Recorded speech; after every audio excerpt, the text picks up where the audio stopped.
Well, getting close to the end of Milky Way season, so I thought I'd take a couple days off work in the middle of the week, come on backpacking. Weather's supposed to get kind of crappy this weekend, so I thought I'll just trade a couple days.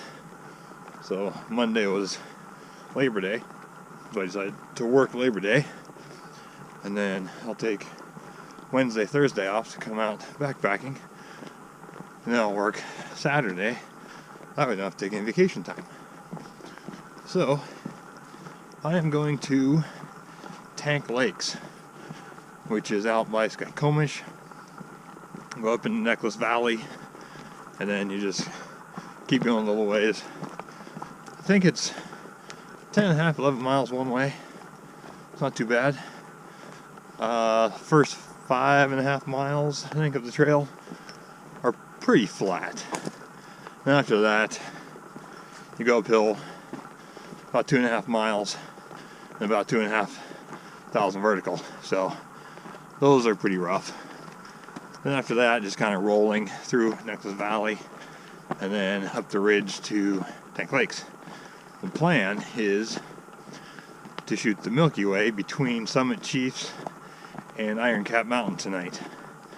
So hopefully it'll work out. I don't know what the light pollution is going to be like out there, so we'll see. I do have my light pollution filter with me, so that helps a lot.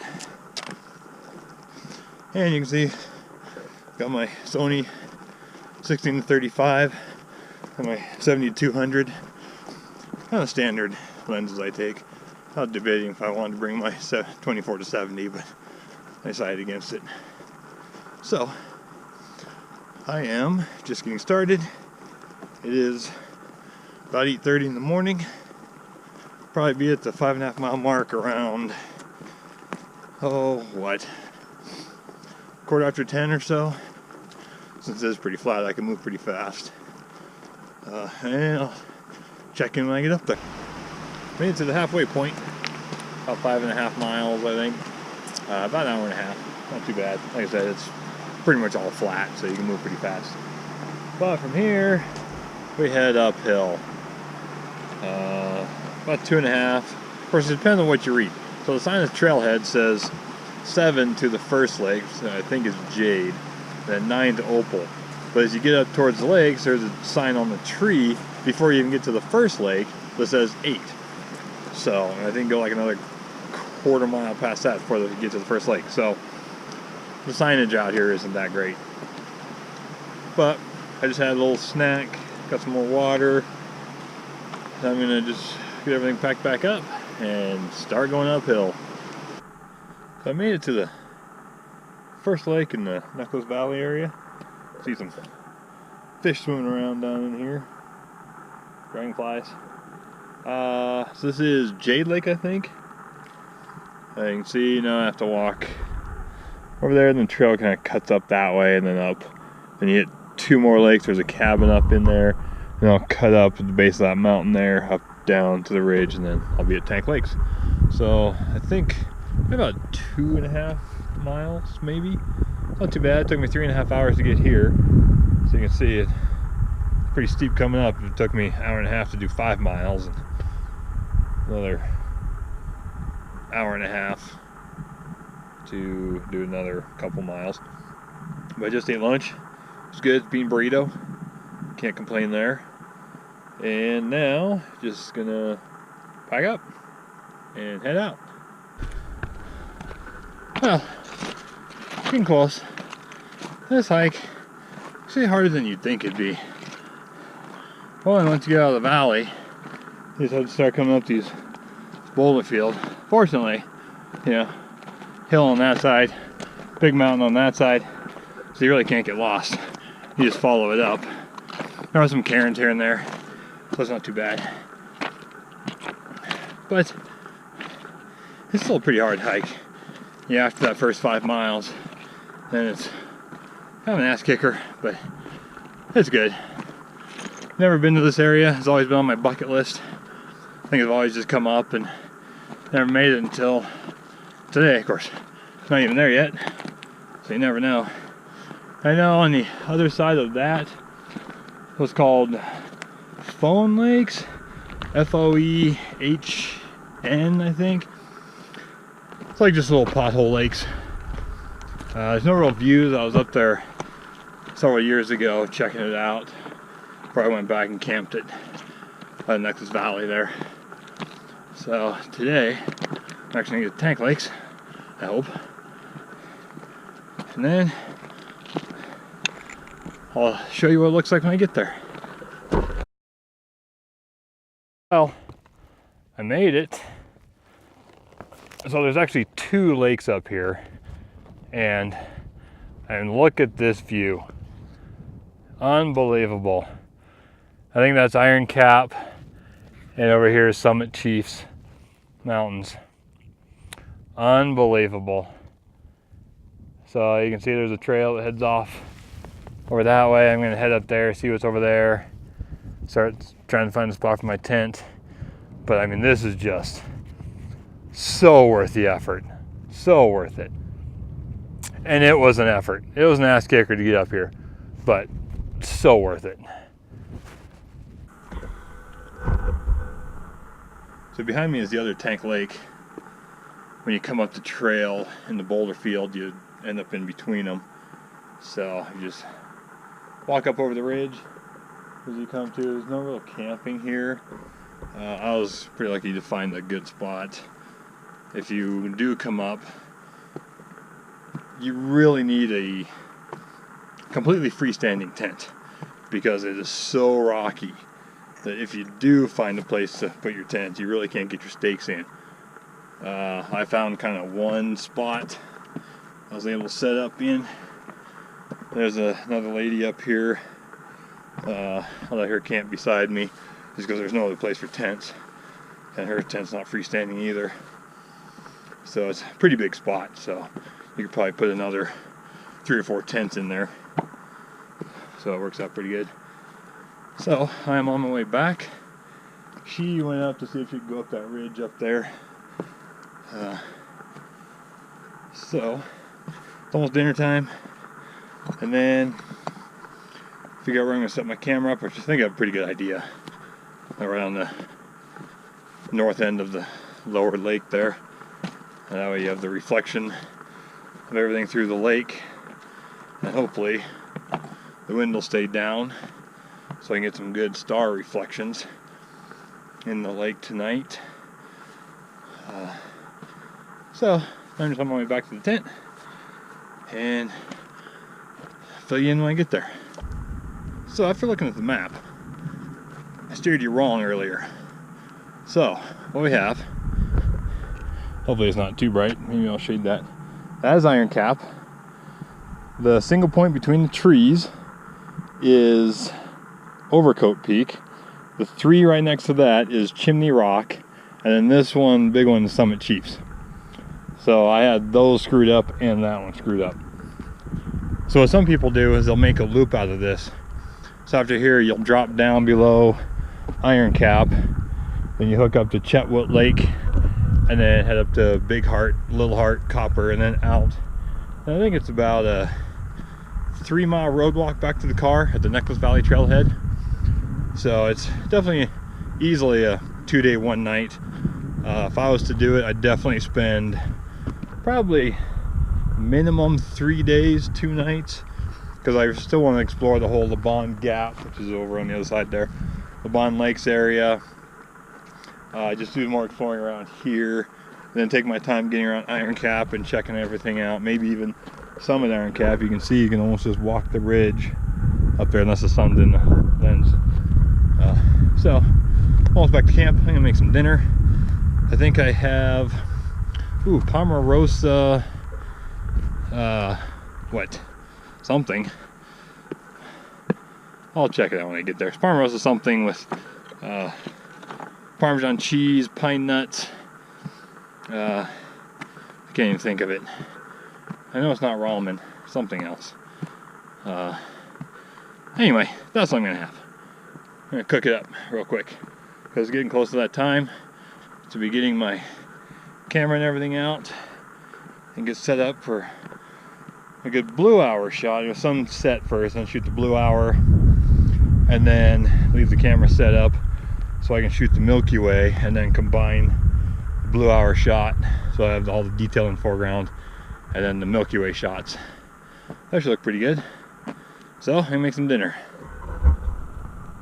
So I thought I would take the time and go over some of my gear that I have when I come out backpacking. For one, chair. You can never go wrong with a chair. Very important. Fortunately, somebody built a rock chair already, so I can set my chair on it. Makes it really nice.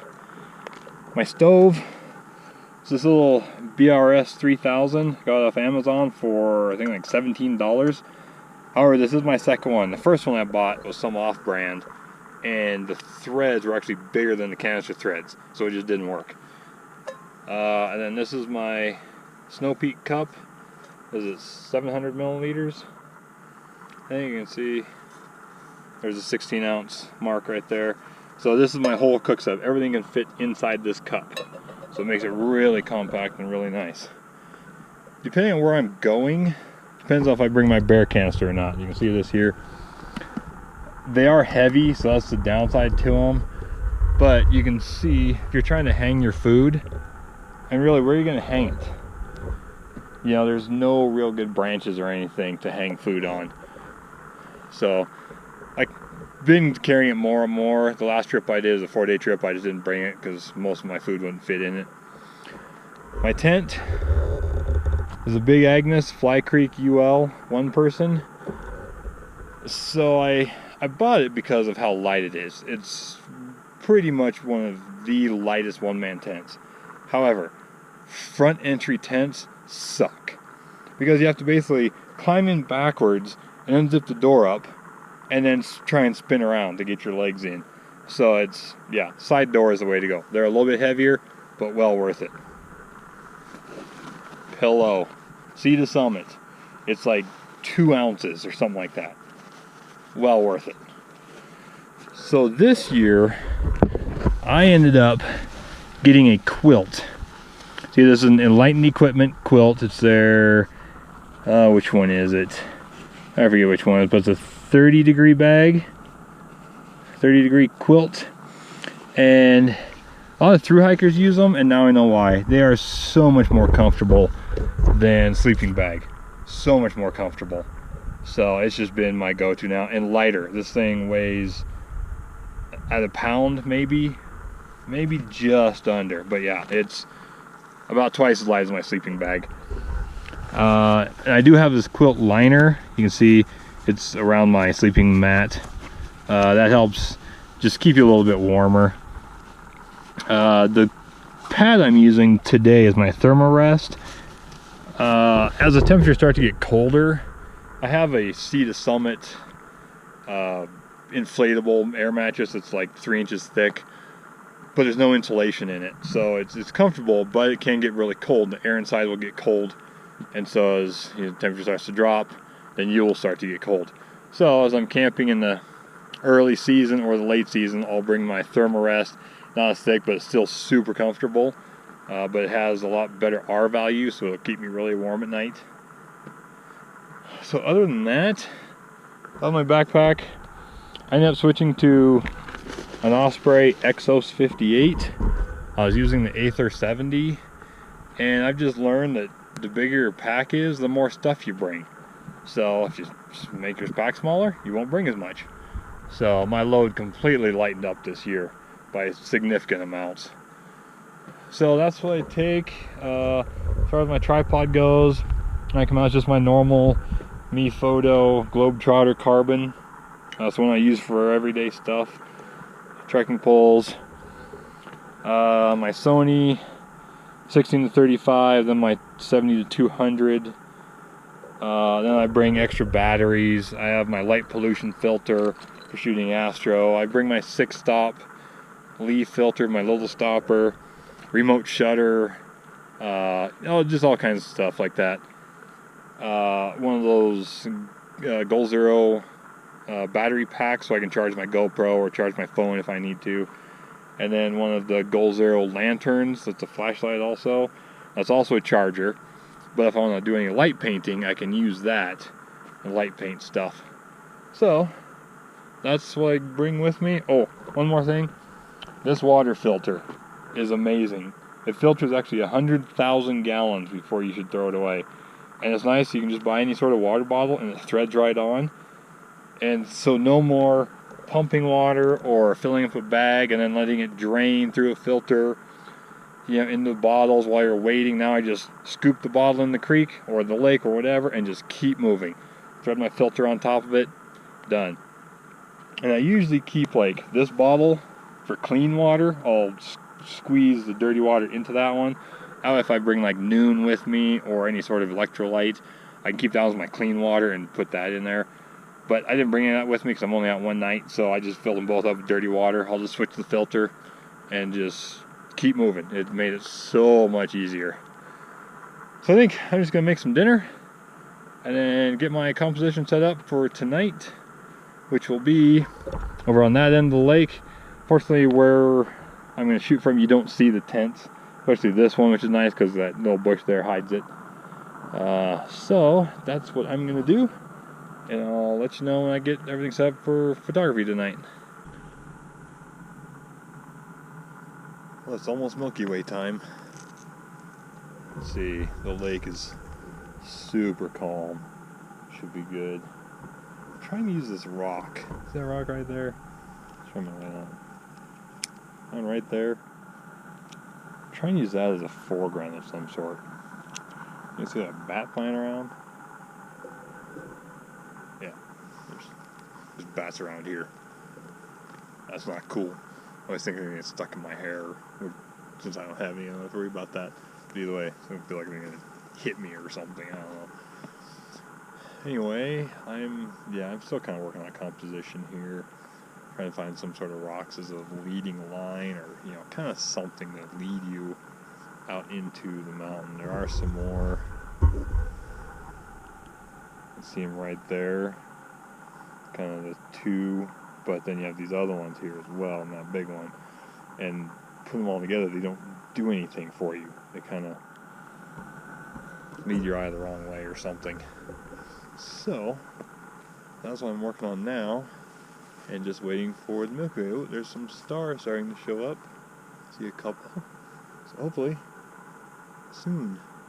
When I'm looking through photo pills, looks to be about 9:30, 10 o'clock. It should be full Milky Way, so you don't have to stay up too late. That'd be nice. So we're starting to get a little bit more alpenglow. You can see over there, it's all blue and pink and yellow. So right now you can have got just like perfect reflection, f8, quarter of a second, ISO 100. I just use my remote shutter. I don't have to touch my camera at all. I'm just sitting on the rock, taking some photos. And this is why I backpack. You just don't see places like this by the car, especially in Washington. Yes, it was a grind to get up here, but so worth it. So it is hard work, but it's definitely worth the reward. I mean, very few people see this view, with Overcoat and Chimney Rocks and Summit Chiefs and Iron Cap over there. So if you've been on the fence about backpacking for photography, do it. It's so worth it. Put in the effort. Spend the money for the right gear. Heading out. You can see on this Laban Peak, I think. The very tall one in the back there is Hinman. So when I come out here probably next year and spend a couple days out here, I'll head up there and climb up Hinman. It's my understanding it's pretty easy as long as there's no snow. Just kind of walking up some scree fields. So now it's back down this boulder field. Fortunately, there's enough cairns to follow. And I could just follow this ridge down a little ways. Then getting down off that is pretty steep. You're on that loose shale. So if you follow the cairns, it's a little safer, a little easier. So, back to the boulder field, back down the Necklace Valley, and back out.